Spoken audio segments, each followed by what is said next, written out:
warahmatullahi wabarakatuh.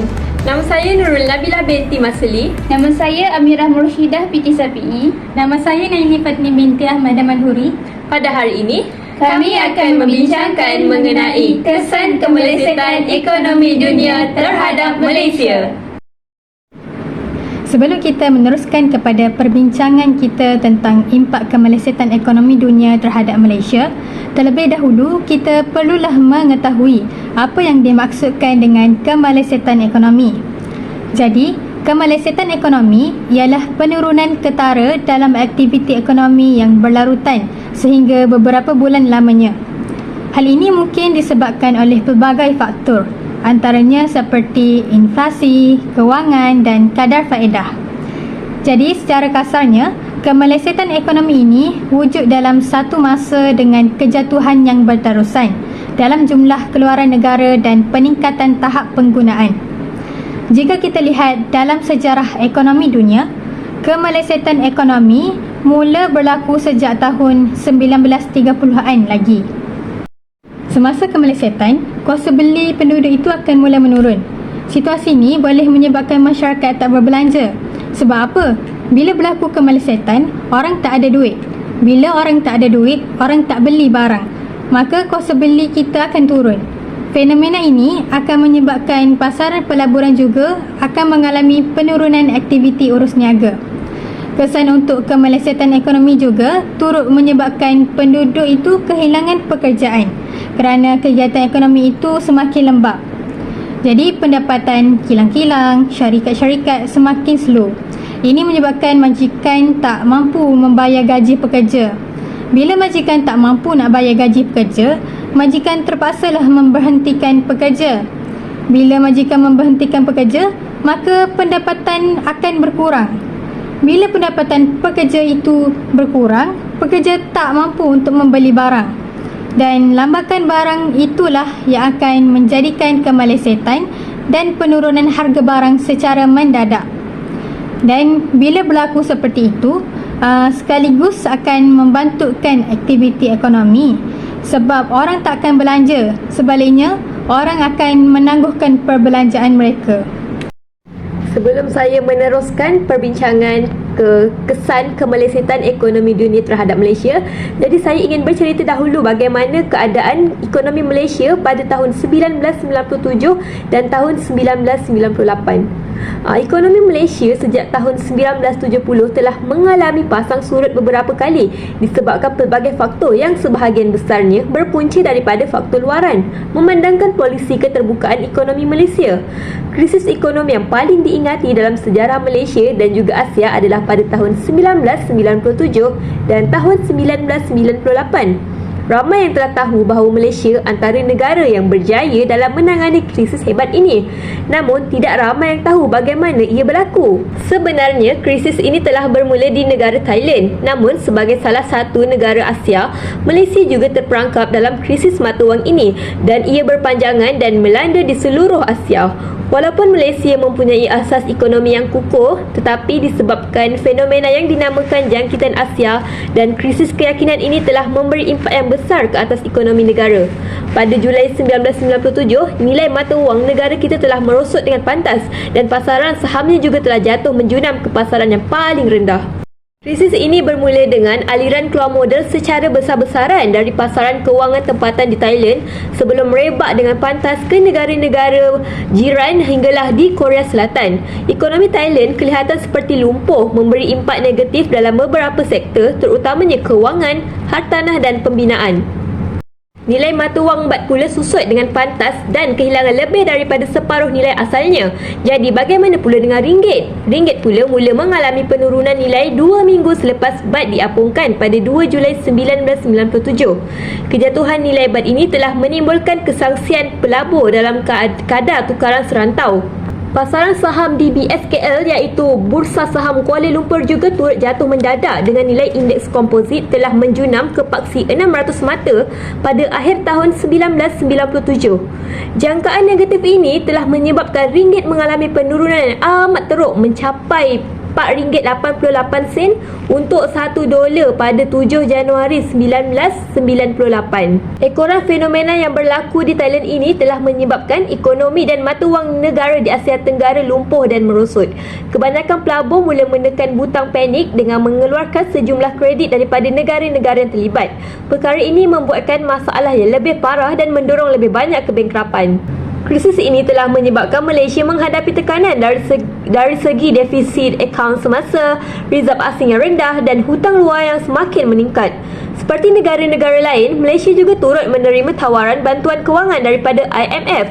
Namun, kerajaan Malaysia telah menolak tawaran tersebut. Antara faktor kerajaan menolak IMF adalah kerana terdapat syarat-syarat yang kelihatan bakal membuatkan ekonomi dan sosial menjadi lebih teruk. Walaupun begitu, terdapat juga negara serantau yang menerima tawaran ini bagi memulihkan ekonomi mereka pada masa tersebut. Setelah menolak tawaran IMF, Malaysia telah memperkenalkan satu model ekonomi baru untuk menguatkan tekanan krisis dan menstabilkan ekonomi pada tahun 1998. Antara kandungan pakej berikut adalah seperti berikut.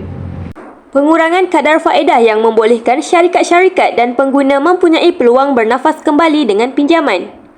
Menstabilkan mata wang ringgit dengan mengikat dolar Amerika iaitu $1 bersamaan RM3.80. Perkara ini dapat menghentikan turun naik mata wang ringgit. Perdagangan ringgit ditutup di luar negara serta perdagangan saham di Singapura. Mengawal aliran modal terutamanya aliran modal jangka pendek oleh pelabur asing dan rakyat tempatan. Sekarang saya akan menceritakan tentang kisah kejatuhan Lehman Brothers sehingga membawa kepada krisis ekonomi pada tahun 2007-2008. Kejatuhan Lehman Brothers adalah satu peristiwa besar yang mendorong kepada krisis ekonomi pada tahun 2007-2008. Pada hari kejadian tersebut, dilihat beribu pekerja meninggalkan bank tersebut dengan membawa kotak di tangan menandakan kejatuhan legasi Lehman Brothers. Lehman Brothers yang bermula dengan perniagaan runcit pada tahun 1850 seterusnya berkembang kepada perniagaan komoditi iaitu kapas dan seterusnya berkembang kepada syarikat perbankan dan pelaburan.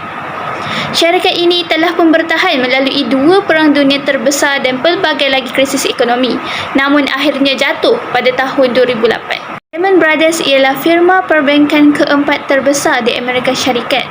Antara perkhidmatan yang ditawarkan di Lehman Brothers ialah perbankan, pelaburan equity, penyelidikan dan dagangan, pengurusan pelaburan dan juga equity persendirian. Lehman Brothers diisytiharkan muflis pada 15 September 2008 dengan hutang sebanyak $609 bilion dan aset sebanyak $639 bilion. Syarikat ini diisytiharkan muflis disebabkan kehilangan pelanggan secara mendadak, nilai saham yang jatuh menjunam dan nilai aset yang jatuh. Persoalannya, bagaimanakah syarikat gergasi ini boleh bankrupt? Punca kejatuhan Lehman Brothers ialah berpunca daripada kejatuhan pasaran gadai janji subprima. Lehman Brothers membuat pelaburan besar dalam sekuriti berdasarkan gadai janji atau juga dikenali sebagai MBS. MBS dilihat sebagai salah satu cara yang berkesan dalam meningkatkan ekonomi Lehman Brothers. Namun, pada hakikatnya, MBS inilah yang menyebabkan Lehman Brothers muflis pada tahun 2008. Seterusnya, saya akan menerangkan tentang bagaimana MBS ini berlaku. MBS ataupun Mortgage Backed Security atau juga dikenali sebagai security berdasarkan gadai janji diperkenalkan oleh Lehman Brothers kepada para pelabur besar. Para pelabur besar ini melaburkan sebanyak $1 trilion ke dalam MBS untuk membina rumah. Bank pula mula melonggarkan syarat yang perlu dipenuhi oleh para pembeli rumah agar lebih ramai lagi orang yang dapat membuat pinjaman untuk membeli rumah. Masalah timbul apabila pembeli rumah yang mempunyai mata kredit yang rendah iaitu dia tidak mempunyai aset, tidak mempunyai pendapatan dan tidak mempunyai komitmen juga dapat membuat pinjaman untuk membeli rumah.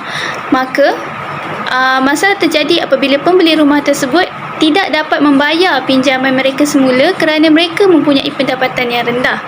Kerugian pula ditanggung oleh pelabur kerana bank hanya sebagai orang tengah antara pembeli rumah dan pelabur.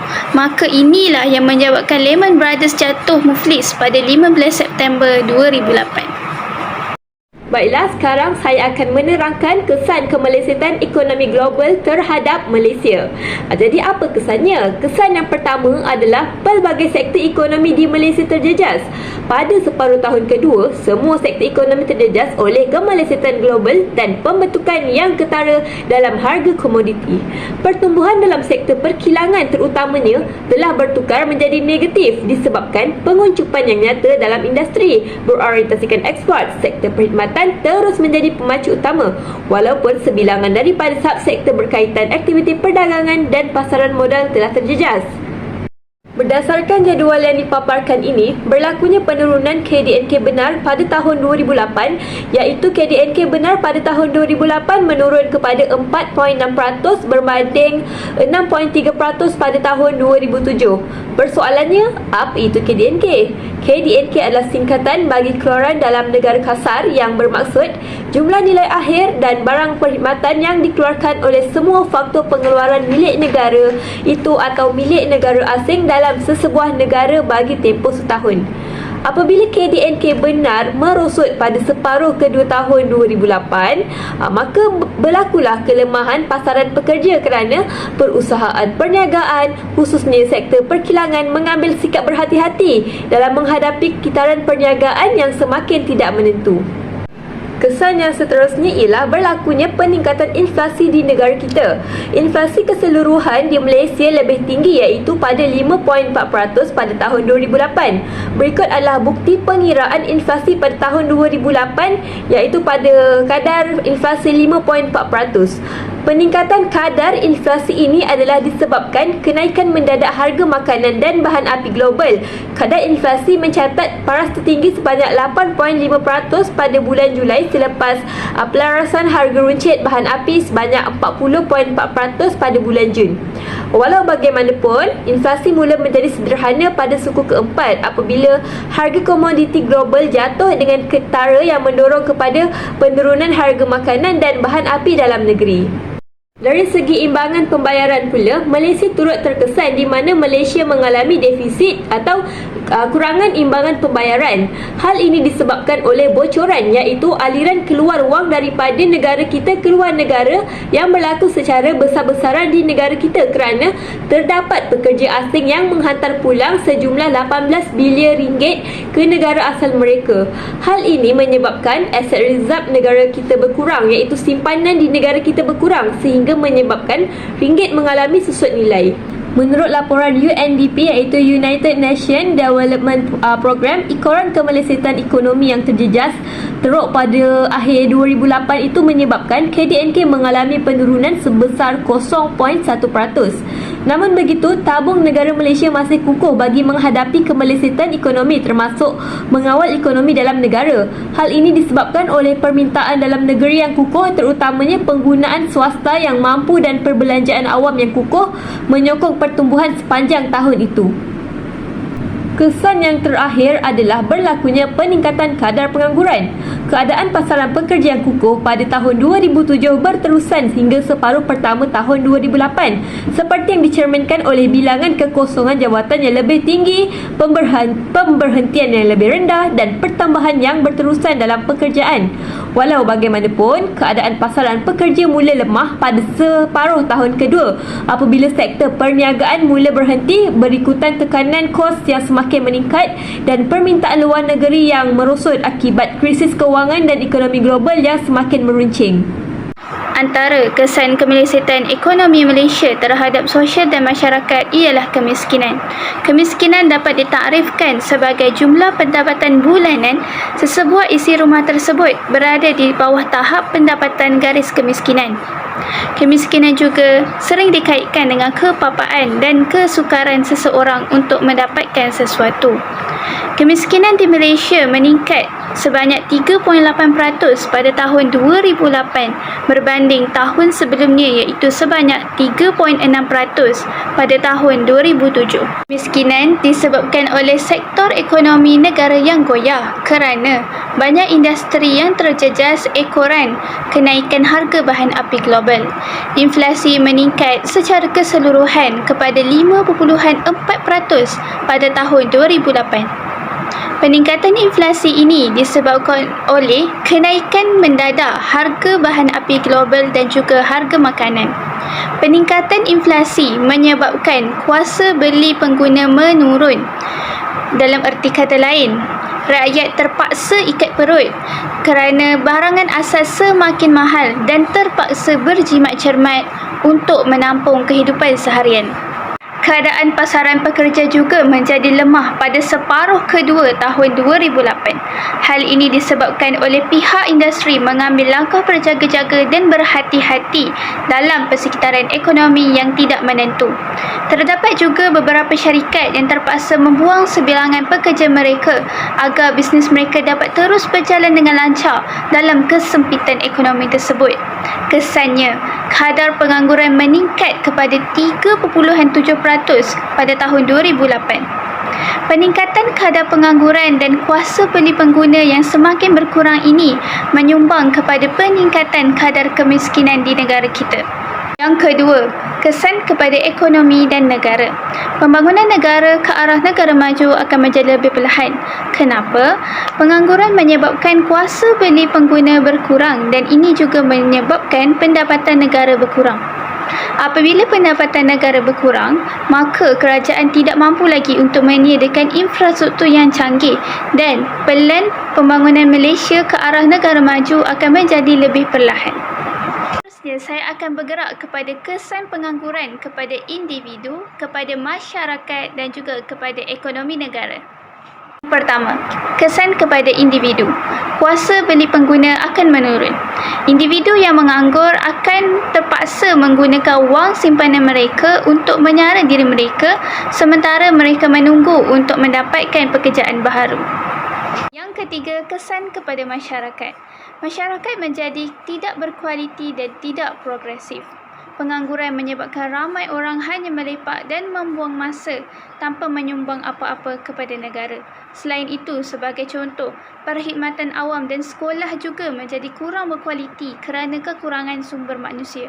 Oleh itu, dapat disimpulkan bahawa kadar pengangguran yang tinggi menyebabkan berlaku pembaziran sumber manusia di negara kita. Baiklah, ketika Malaysia berdepan dengan kemelesetan ekonomi, pihak kerajaan telah memainkan peranan dalam memulihkan kembali ekonomi negara. Berdasarkan keratan artikel yang telah kami paparkan, kerajaan telah melaksanakan intervensi dengan menyediakan pakej rangsangan fiskal. Jadi peruntukan awal pakej rangsangan ekonomi pada tahun 2008 adalah sebanyak 7 bilion ringgit. Peruntukan ini adalah berdasarkan kepada penjimatan subsidi bahan api. Jadi, dengan peruntukan yang disediakan ini, negara mestilah berbelanja ke arah projek-projek yang memberi kesan multiplier kepada ekonomi negara. Oleh itu, antara tujuan perbelanjaan pembangunan antaranya adalah bagi pembiayaan projek-projek tertentu. Selain itu, untuk meminimumkan import serta meningkatkan nilai ekspor negara. Di samping itu, bagi membangunkan projek-projek sosial seperti kesihatan, pendidikan dan kemiskinan. Jadi, berikut merupakan contoh langkah atau usaha yang telah dilaksanakan oleh kerajaan dalam pakej rangsangan ekonomi negara yang pertama pada 4 November 2008. Antaranya, 10% duty import bagi simen dimansuhkan.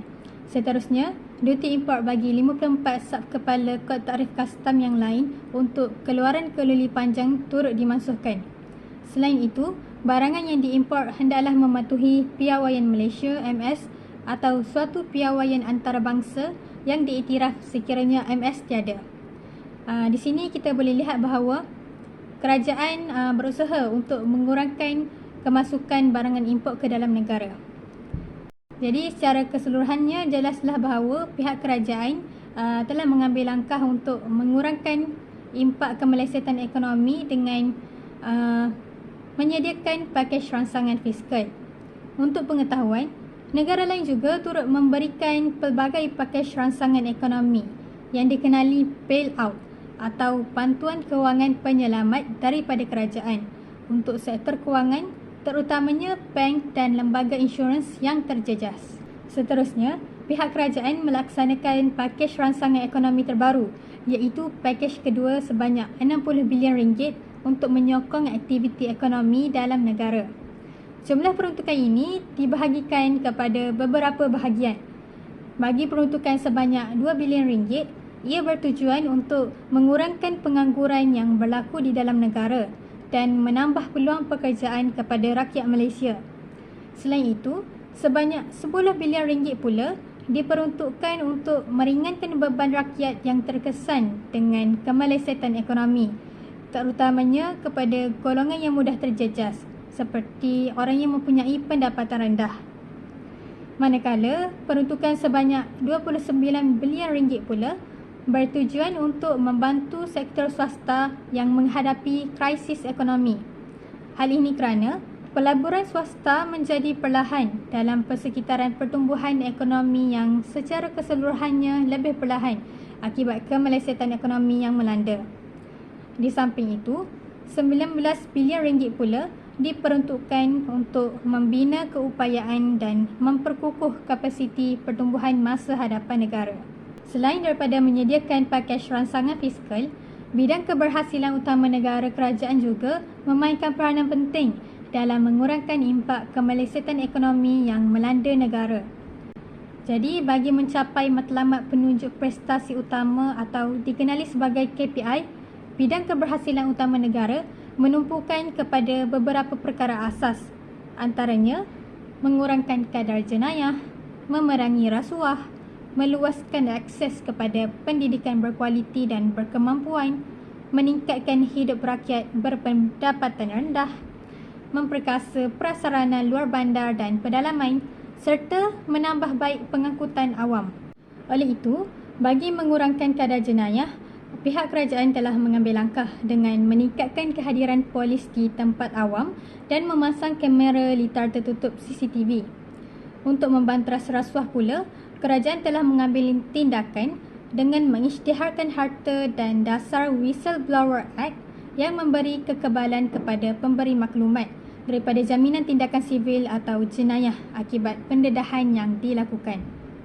Seterusnya, dalam bidang pendidikan prasekolah, terutamanya untuk isi rumah yang berpendapatan rendah, kerajaan telah memberi jaminan infrastruktur asas yang akan disediakan. Untuk menambah baik pengangkutan awam pula, kerajaan telah membina landasan kereta api baru serta penyeragaman tambang dan tiket tanpa tunai.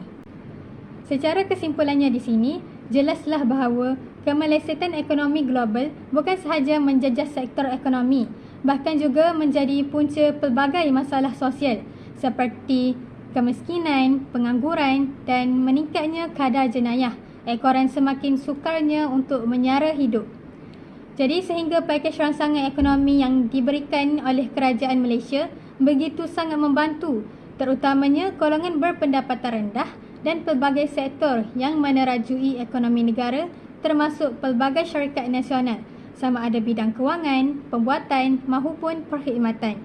Termasuk pendidikan juga turut merasai nikmatnya.